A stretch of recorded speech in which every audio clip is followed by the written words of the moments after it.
Preface to the Lanting Collection and the Battle of Feishui. Speaking of Wang Xizhi, a great calligrapher in the Eastern Jin Dynasty, everyone knows that his preface to the Lanting Collection is the best calligraphy in the world. Because he was wild and unruly when he was young, he slept on the bed while his in-laws were choosing a son-in-law. As a result, he was selected.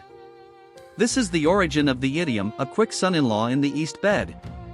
And his calligraphy, which is regarded as a masterpiece of calligraphy by later generations, such as Kuai Qing Tai, Ping Tai, Hiru Tai, Feng Ju Tai, etc., are actually short messages from that time.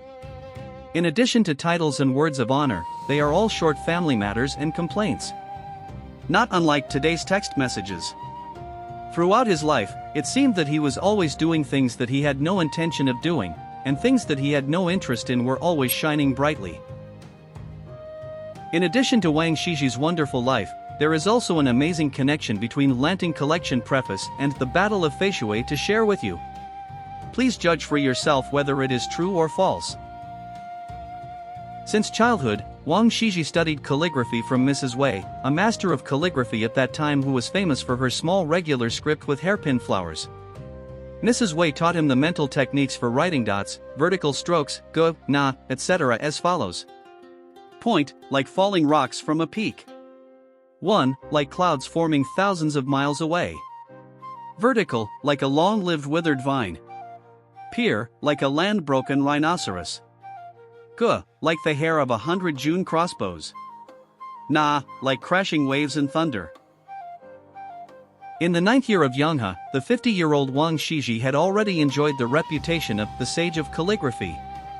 He wrote a unique work, the preface to the Orchid Pavilion collection, with a rat whisker pen and silkworm cocoon paper after being drunk at the Orchid Pavilion in Shanin, Kuai.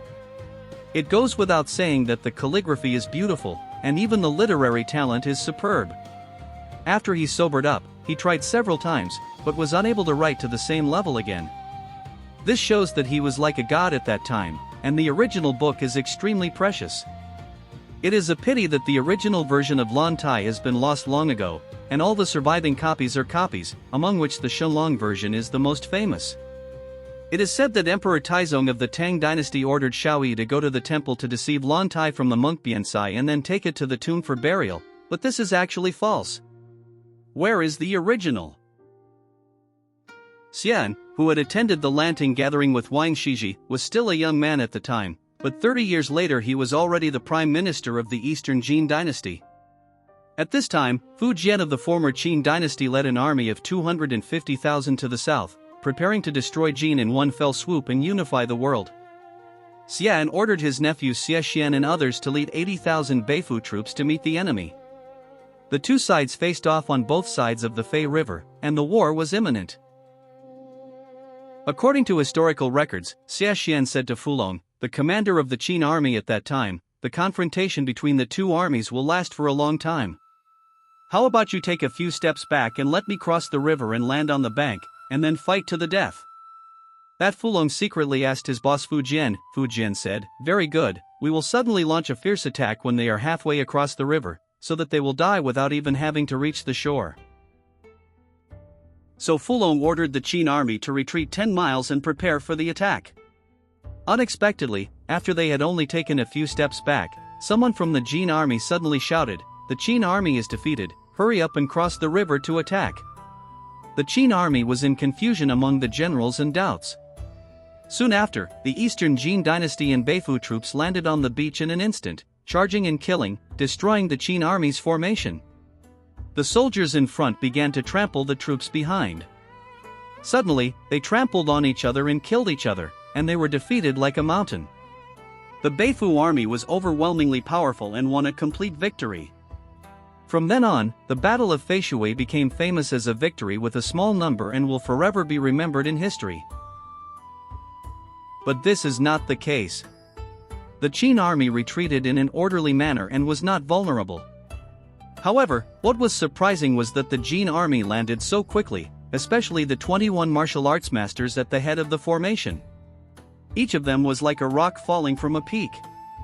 The rhinoceros was cut off, the waves crashed and thunder ran, as if they were in an uninhabited land, killing the Qin army so that they had no chance to fight back.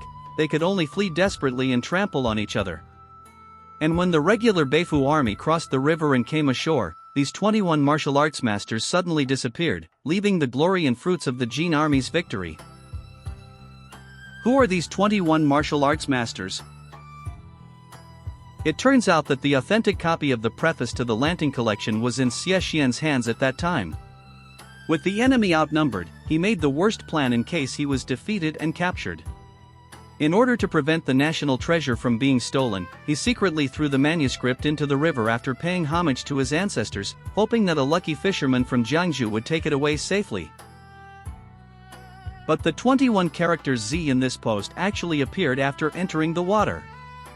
Under Wang Xizhi's guidance, they had already mastered the skills of falling rocks from the peak, causing thousands of miles of clouds to form with one stroke, breaking rhinoceros and elephants with one stroke, crashing waves and thundering with one stroke. This is exactly the word Ji's composition.